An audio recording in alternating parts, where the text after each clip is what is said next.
Hi everyone, Allison Cherriez here, founder of the AC7 Group and career leadership and high performance coach. Hey, thanks for joining this week. I really appreciate it. If you like what you hear, please don't forget to subscribe to the YouTube channel as well as cruise on over to Facebook and like the AC7 Group's Facebook page as well. And share. If you like it, share with your friends. If you're new, so what I do, if you're new here, every week I take a topic or a subject that seems to be, either you've asked me a question on it, or it seems to be a topic that's comes up frequently. And the topic that I'm going to talk about today is pretty broad. I'm going to be talking about obstacles of career progression. Pretty broad, and there's a lot of them. I'm going to narrow it down though to the 4 obstacles that I've seen in my career in coaching as well as recruiting and staffing that I've seen consistently throughout the past 10 plus years that keeps people from progressing in their career. And honestly, they're little things, or not, I shouldn't say they're little things, but they're things that you can change. They're things that you can do, that you have control over to help progress you in your career. So, number 1, first obstacle that I've seen, stress. Stress sucks, right? Stress, it affects our lives in every aspect. It affects our career life, it affects our home life, our relationships, our health. It affects everything. It's supposed to be like the number 1 reason for major illnesses. I mean, that's how bad and widespread stress is. When you're talking about your career, what stress does, it causes burnout. And I know you guys know what I'm talking about. You've gone through years of working crazy hours, 50 plus hours a week, going in at, before everyone else and leaving after everyone else, which, isn't necessarily a bad thing, but it's the angst and the frustration that you feel behind it, the stress that, after time, that creates that burnout. When you're burned out, you're buying for the company. It's gone. You're depressed. You've lost of productivity. You're cynical. You're paranoid. You think everybody's against you. Those are, that's what happens when you get stressed and you're burned out. And when you get depressed and cynical and all of those emotions that come with it, it's going to keep you from progressing in your career. It's going to keep you from getting promoted. It's going to keep you from getting new customers or getting referrals. It also affects your confidence. And that's point number 2 that I want to talk about today. That's obstacle number 2 is lack of confidence. When you get stressed and burned out, you start feeling like you're a failure. Those feelings of inadequacy, failure, bitterness, anger, frustration, they all come to a head. And a lot of times it leads to then feelings of, or a lack of confidence or feelings of inadequacy. And we got to be careful with that. If you are not confident in your job and your ability, then your boss is not going to be confident in your job and your ability to perform. So you're definitely not going to get promoted if your boss questions whether or not you can perform or not. If you're not going to be confident about it, I'm not going to be confident about it. If you're a business owner and you're not confident that you can do a job, it comes off. Your customers can tell. They can see it. If you're a salesperson and you're not confident about your product, that comes off. There's like a vibe. There's like this unseen force around you. It's like Star Wars. And they can tell, they can feel it. And then now they're like, oh, I don't know about this, right? So you need to have confidence and be careful that you're not being cocky or arrogant. So I say confidence with tact and humility. And people are like, humility? What do you mean by humility? Confidence with humility.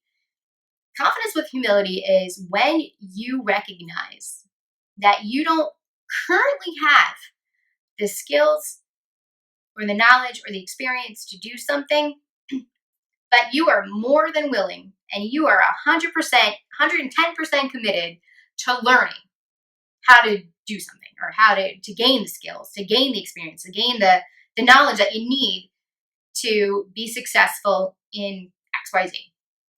Right? That's confidence with humility. That type of how you present yourself, that type of self-presentation, that is what your managers want to see. That is what your customers want to see. That is what your colleagues and your coworkers want to see. So even if you're not getting promoted, but you have that confidence, your colleagues are going to start coming to you for advice.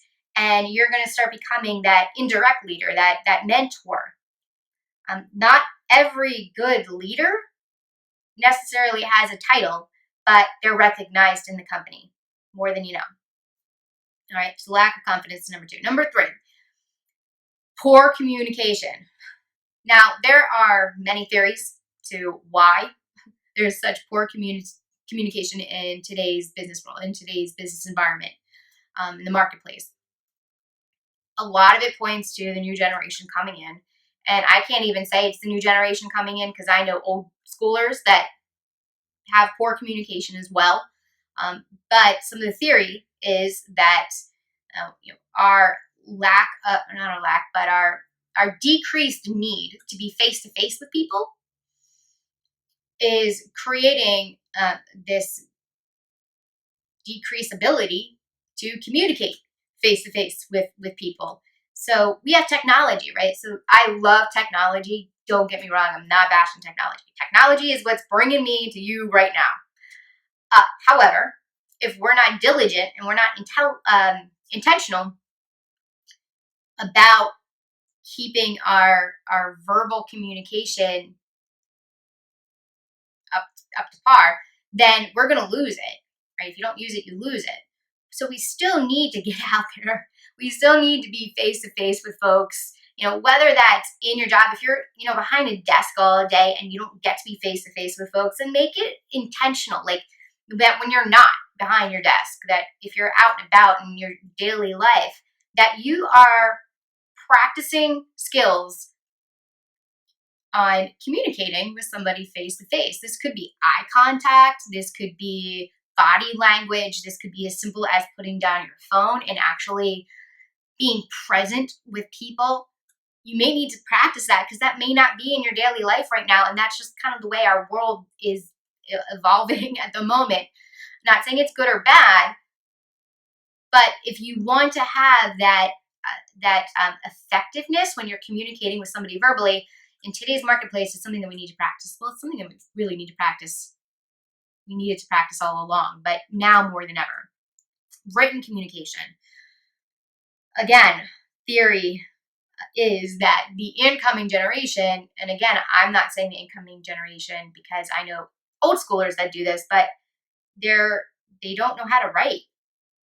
I don't know if they were never taught or if they're so used to like text language and emojis and I know people that write, they don't even text now. They like text everything that they want with an emoji. And that's how they communicate. Well, that doesn't work in the business place. It doesn't work in the business environment or the marketplace. So people they're not writing as much as they used to. So again, don't use it, you lose it. But we need to be intentional. Let's learn how to write. Reading helps people write. Whether it's reading fiction, nonfiction, whatever. You could be reading books to your 3-year-old at nighttime. You'd be surprised. The grammar in a 3-year-old toddler's book is surprisingly spot on. You can learn things from reading. So learn things about written communication just from reading. Use applications on your computer, like Grammarly. I use Grammarly.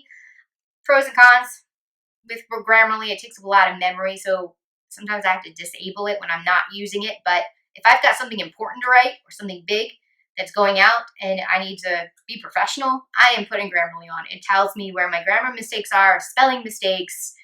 It even gives me suggestions with passive voice, so on and so forth. So you have to be intentional if you have poor communication skills, you're not going to get promoted. If you have poor communication skills and you're a business owner, you're going to lose customers. There is no ifs, ands, or buts about it. That's how it is. All right. Fourth obstacle to career progression, and this is probably, I should have made this number one, but this is probably the biggest one that I've seen. Your attitude. Cool. Your attitude. So I have come across, not only in my coaching, but in my recruiting and staffing previous career as well, folks that came to me and they're like, I hate my job and can't stand my boss and this job sucks and this company's a joke and blah, blah, blah.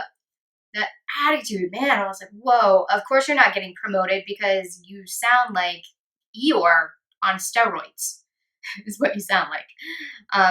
So that always complaining attitude, if you find yourself like the majority of what you're saying is a complaint, you've got to check your attitude, right?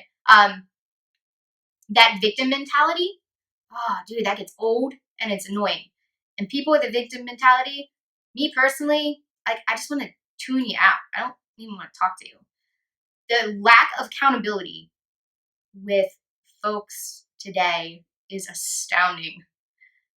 And then they verbally come out and they verbally say it, or they put it on paper, and they're very verbal about it at work. Even if it's just around the water cooler, word travels. You can't say something to your colleague and be like, oh, don't tell anybody, but blah, blah, blah, blah, blah, blah, blah, blah, blah. I can't believe this person did this to me. This person really ruined this for me, da, da, da, and not taking any accountability. That's going to keep you from getting promoted. And business owners, it's going to keep you from gaining customers and clients, especially if you did something wrong. If you, as your business or your company is in the wrong and you take on a victim mentality, man, you're not going to get the referral. You're going to go a lot further with your clients and your customers if you take accountability and responsibility. So, employees and customers and coworkers and managers and supervisors and senior management, they want to see folks with a can-do attitude.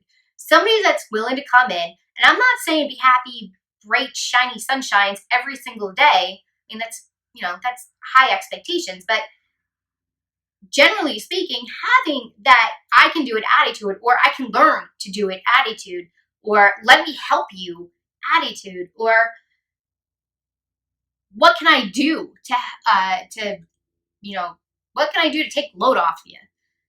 That type of attitude, and we all know those people, right? We know somebody in our head right now. When I said the people that are complaining are like Eeyore on steroids, I know somebody popped into your head. And when I say somebody that's always willing to help out, willing to go the extra mile, I know somebody popped into your head, right? So we want to be more on that side, because those are the people that get promoted. Those are the people that are liked more generally. So therefore they I don't want to say they get more of what they want, but they're in a better position to influence. All right. So there you have it. Those are the 4 biggest obstacles of career progression, in my opinion. There's many more. However, there's the 4 that I've seen over and over and over and over again in my career. Stress and burnout, lack of confidence, poor communication, and the big one, attitude. All right.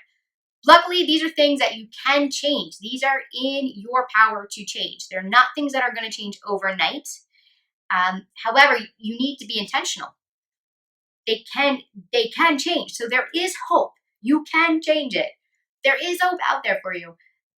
But you do need to be very intentional with doing it and learning how to better these skills in your life. They're only going to help you, not only in your career life, they will help you progress in your career life, absolutely. But the benefit to this is it's not even going to just help you in your career life, it's going to help you in your regular life, in your relationships, in your health, every aspect of your life.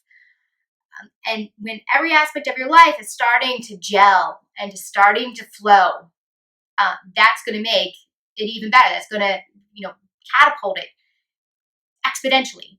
All right. Thanks so much, guys. I really appreciate you tuning in. Again, if you like what you saw today, please don't forget to subscribe to my YouTube channel, as well as cruise on over to Facebook and like the AC7 Group's Facebook page and share. Share with your friends. If you liked it, I would really appreciate it. And don't forget to be a light. Go out there, be a light this week, and I'll see you next week. Thanks so much. Bye.